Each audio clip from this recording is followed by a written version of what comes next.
এবং হাউসের সকলকে আমি ধন্যবাদ জ্ঞাপন করছি। আমি নবনির্বাচিত বিধায়ক, মালদা জেলার প্রান্তিক জেলা, নদীর ধারে আপনার বিধানসভা, মোথাবাড়ি বিধানসভা থেকে আমি নির্বাচিত হয়ে এসেছি। আমি মাননীয় রাজ্যপালের 12 পৃষ্ঠার যে ভাষণ, স্বাগত ভাষণ দিয়েছিলেন, সেই ভাষণ পড়েছি এবং উপলব্ধি করেছি যে আমাদের অনেক মনের কথা মাননীয় রাজ্যপাল মহাশয় বলেছেন। তার জন্য তাকে ধন্যবাদ জ্ঞাপন করছি। কিছু বিষয় নিয়ে আমি এই হাউসে উত্থাপন করতে চাইছি, তবে আমি একেবারে নতুন, কি বলবো এখনো জানি না। হাউসে বসে বসে আশা করছি যে শিখে যাব। আমার সম্মানিত সদস্যগণকে অনুরোধ করব যে আমরা এখানে এসছি, আমি আমার যে বিষয়গুলি রাখবো, যদি আপত্তি থাকে নিশ্চয়ই আপনারা বলবেন, আমরা সংশোধন করে নেব।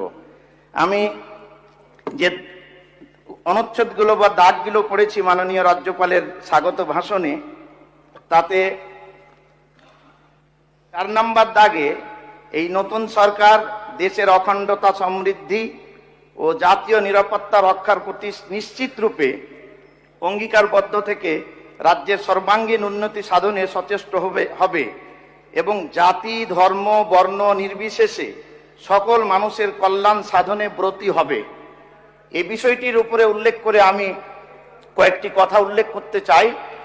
ভারতের সংবিধানের 25 থেকে 28 নম্বর ধারা, সেই ধারাতে স্পষ্ট বলা হয়েছে ভারতবর্ষের প্রত্যেকটি ধর্মীয় কৃষ্টি কালচার কিভাবে করবে, কিভাবে প্র্যাকটিস করবে, তাদের নিজস্ব স্বাধীনতা দেওয়া হয়েছে ভারতের সংবিধানে। কিন্তু কিছু বিষয় আমরা লক্ষ্য করেছি, এ সরকার আসার পরে কিছু পজিটিভ দিক আমরা আশা করছি 1 মাসের মধ্যে।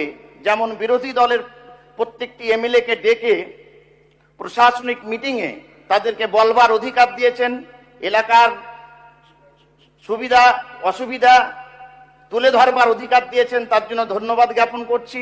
কিন্তু পক্ষান্তরে কিছু বিষয়, কিছু মাননীয় মন্ত্রী এবং কিছু বিধায়ক এবং কিছু সাংসদ একটি সম্প্রদায় সম্পর্কে ন্যারেটিভ প্রচার করছেন।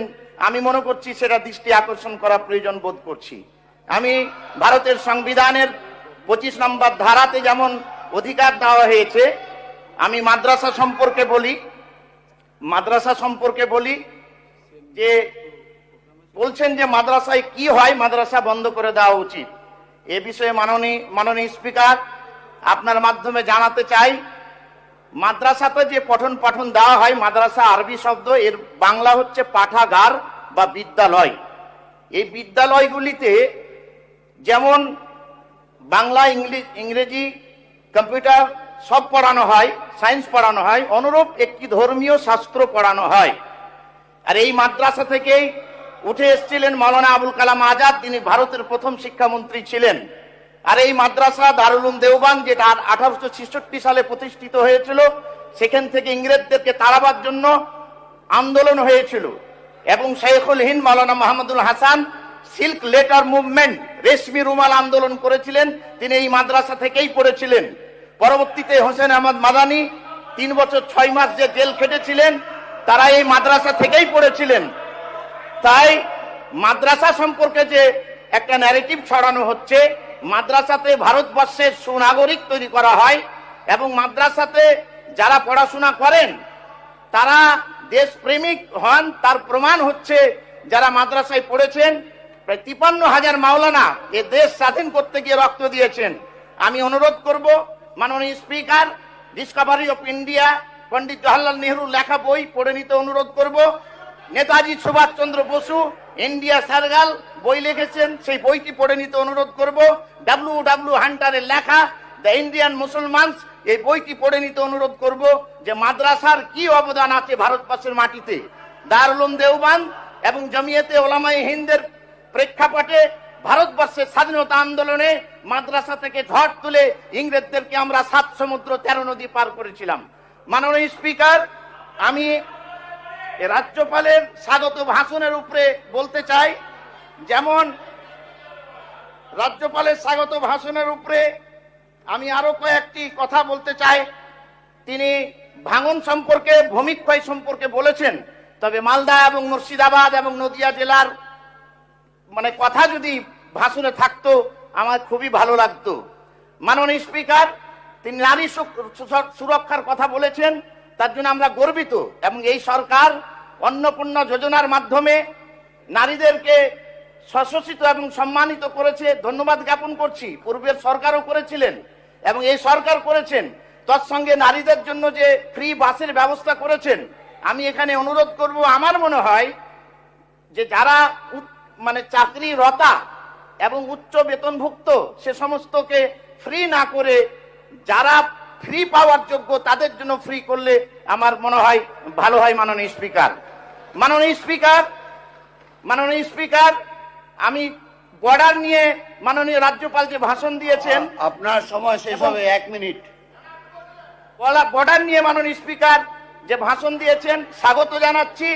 বর্ডারকে সিল করা হোক, একজনও ভারতবর্ষের মাটিতে কোনো নাগরিক অবৈধভাবে যেন প্রবেশ না করে কেন্দ্র এবং রাজ্য সরকারকে অনুরোধ করছি। এবং ভারতবর্ষে একজনও বাংলাদেশি যেন না থাকে, তাদেরকে চিহ্নিত করে কেন্দ্রীয় সরকারের মাধ্যমে ভারতের আইন প্রণয়ন করে তাদেরকে বাংলাদেশে পাঠানো হোক, এরকম যেন না হয়। মাননীয় স্পিকার, তার জন্য অনুরোধ করছি। আর একটি কথা আমি মাননীয় স্পিকারের কাছে অনুরোধ করছি, যে পোস্ট পোল ভায়োলেন্স, ভোট পরবর্তী যে কিছু বিষয় পশ্চিমবঙ্গের মাটিতে ঘটছে, আমরা এই কৃষ্টি কালচারে বড় হই নাই। আমি অনুরোধ করছি, আমরা এই কৃষ্টি কালচারে বড় হই নাই, সেটা আমি সরকারের দৃষ্টি আকর্ষণ করছি। মাননীয় স্পিকার, আপনার সময় কিন্তু শেষ হয়ে একটু যাচ্ছে। দৃষ্টি আকর্ষণ করছি যে পরিযায়ী শ্রমিকদের কথা মাননীয় স্পিকার, সদস্যের অনুরোধ করা যাচ্ছে।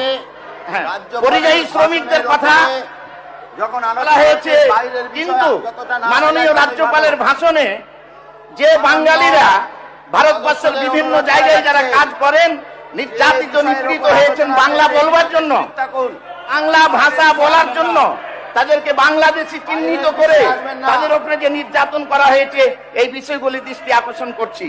পরিশেষে 1 মিনিট মাননীয় স্পিকার। আপনাকে 1 মিনিট দেওয়া যাবে না, আপনি অলরেডি 1 মিনিট মাননীয় স্পিকার, আমি আমার বিধানসভার দৃষ্টি আকর্ষণ করছি।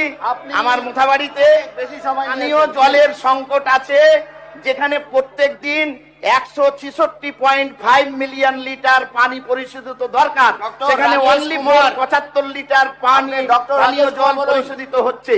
মাননীয় স্পিকারের মাধ্যমে অনুরোধ করছি, আমার মুথাবাড়ির জন্য পানীয় জলের ব্যবস্থা, মুথাবাড়িতে একটি 30 বেডের হাসপাতালের ব্যবস্থা হলে এবং মুথাবাড়ি বাঙ্গিটোলা রুরাল হাসপাতালে এরকম করলে কিন্তু সভা পরিচালনা করা যাবে না। মেশিন হলে ভালো হতো। ধন্যবাদ মাননীয় স্পিকার, থ্যাংক ইউ।